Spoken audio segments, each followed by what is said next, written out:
Hello friends, welcome to my YouTube channel Facts True. In this video, you will get to know about resultant force. When several forces act on an object, we can add them together to find out what's going to happen. The combined effect of all forces on an object is called the resultant force. Means बहुत सारे force अब एक ही object पे लगते हैं तो हम उन्हें ऐड कर सकते हैं फाइंड करने के लिए कि फ्यूचर में किधर को बढ़ेगा, उसमें किधर को मोशन लगेगा, किधर को ऑब्जेक्ट बढ़ेगा।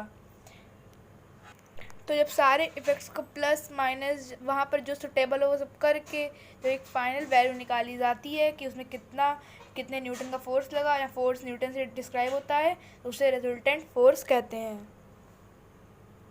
If two forces act on an object in different direction, affect the body will be due to magnitude and direction. अगर दो फोर्स लगते हैं एक बॉडी पे तो उसके ये निर्णय लिया जाता है कि बॉडी किस तरह को मूव करेगी, वो मैग्नीट्यूड और डायरेक्शन की वजह से होता है। डायरेक्शन मतलब किस दिशा पे जाएगा और मैग्नीट्यूड मतलब कितना लगेगा। If forces A and B are applied, अगर ए और बी जो फोर्स हैं वो अप्लाई होते हैं, लगाए जाते हैं इन द सेम डायरेक्शन, एक ही दिशा पे लगाए जाते हैं, तो वो ऐड हो जाएंगे।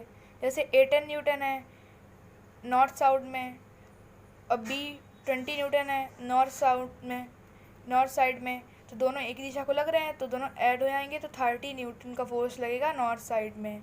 Second, if forces A and B are applied on an object in opposite directions, then the net force on the object will be the difference of these forces.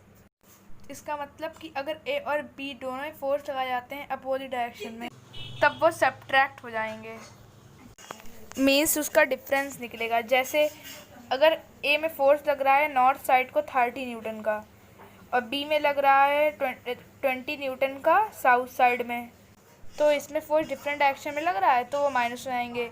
ए में 30 न्यूटन नॉर्थ साइड में, B में 20 Newton south side में, तो 30 - 20 10 Newton in the north side, जिधर का ज़्यादा होगा उस साइड को लगेगा टोटल फोर्स।